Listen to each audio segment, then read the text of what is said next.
ಹೆಸರೇ ಬರಿಯ ಮಣ್ಣಿಗೆ ಮಂತ್ರ ಕಣ, ತಾಯಿ ಕಣ, ಬೆಂಕಿ ಕಣ, ಸಿಡಿಲು ಕಣ ಅಂತ ಹೇಳಿದಂತ ಮಾತು ಎಲ್ಲರ ಎದೆಯಲ್ಲಿ ನಾಟಬೇಕು. ಜನನೀ ಜನ್ಮ ಭೂಮಿಶ್ಚ ಸ್ವರ್ಗಾದ ಬೀಗರಿಯಸ್ಸೆ ಅಂತ. ಜನನೀ ಜನ್ಮ ಭೂಮಿಶ್ಚ ಸ್ವರ್ಗಾದ ಬೀಗರಿಯಸ್ಸೆ.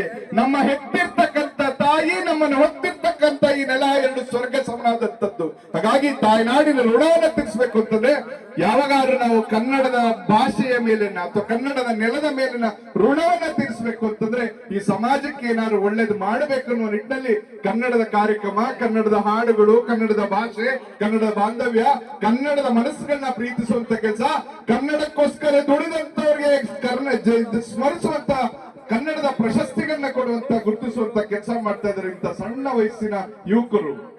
ಓದುವ ವಯಸ್ಸು, ದುಡಿಯುವ ವಯಸ್ಸು, ಇವೆರಡನ್ನೂ ಮರೆತು ಇವತ್ತು ಕನ್ನಡದ ಸೇವೆಯನ್ನ ಮಾಡ್ತಾ ಇದ್ದಾರೆ ಅಂದ್ರೆ ಇತಿಹಾಸ ಪುರುಷರನ್ನ ಒಮ್ಮೆ ನೆನೆಸ್ಕೊಳ್ಳಿ.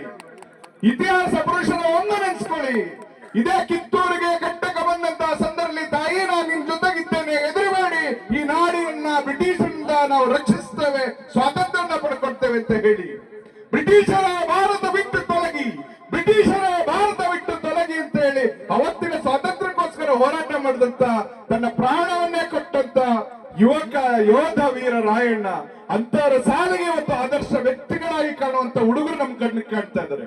ಇಂಥ ಹುಡುಗರು ಮಾಡುವಂತ ಕನ್ನಡದ ಕೆಲಸಕ್ಕೆ ನಾವೆಲ್ಲರೂ ಸಹ ಪಕ್ಷಾತೀತವಾಗಿ ಎಲ್ಲಾ ಸಂಘಟನೆಯವರು ಸೇರಿ ಅವರ ಬೆನ್ನ ತಟ್ಟುವಂತ ಕೆಲಸ ಮಾಡಿದ್ರೆ ಕನ್ನಡ ಉಳಿಸುವಂತ ಕೆಲಸ, ಕನ್ನಡ ಬೆಳೆಸುವಂತ ಕೆಲಸ ಮಾಡ್ತಾರೆ.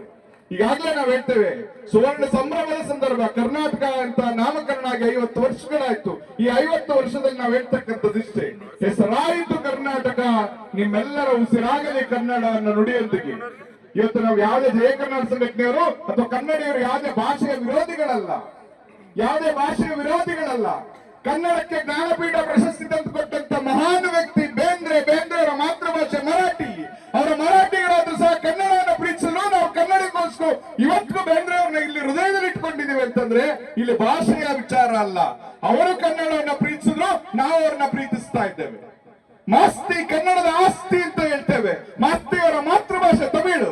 ಆ ತಮಿಳು ಮಾತೃಭಾಷೆ ಇದ್ರು ಕನ್ನಡಕ್ಕೋಸ್ಕರ ದುಡಿದು ಜ್ಞಾನಪೀಠ ಪ್ರಶಸ್ತಿಯನ್ನು ತಂದುಕೊಟ್ರು. ಅವರ ಮಾತೃಭಾಷೆ ಮರಾಠಿ ತಮಿಳಾದ್ರೂ ಸಹ ಇವತ್ತು ನಾವು ಕನ್ನಡಿಗರು ನಮ್ಮ ಆಸ್ತಿ ಮಾಸ್ತಿ ಅಂತ ಹೇಳ್ತೇವೆ. ಇವತ್ತು ಕನ್ನಡದ ಬಾವುಟವನ್ನು ತಂದುಕೊಟ್ಟಂತ ಮಹಾನ್ ವ್ಯಕ್ತಿ, ಆ ವ್ಯಕ್ತಿಯ ಮಾತೃಭಾಷೆ ತೆಲುಗು.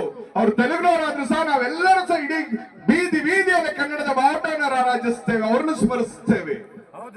ನರಕಕ್ಕಿಳಿಸಿ, ನಾಲ್ಗೆ ಸಿಡಿಸಿ, ಬಾಯಲ್ಲಿ ಸಾಕರ್ನು ಮೂಗಿನಲ್ಲಿ ಕನ್ನಡ ಪದವನ್ನಾಡ್ತೀನಿ, ನೀನ್ ನನ್ನ ಮನಸ್ಸನ್ನು ಕಾಣೆ ಅಂತ ಹೇಳಿ ದೇವರಿಗೆ ಸವಾಲ್ ಹಾಕಿದಂತ ಜಿ ಪಿ ರಾಜರತ್ನಂ ಅವರ ಮಾತೃಭಾಷೆ ತಮಿಳು. ಕನ್ನಡಿಗರು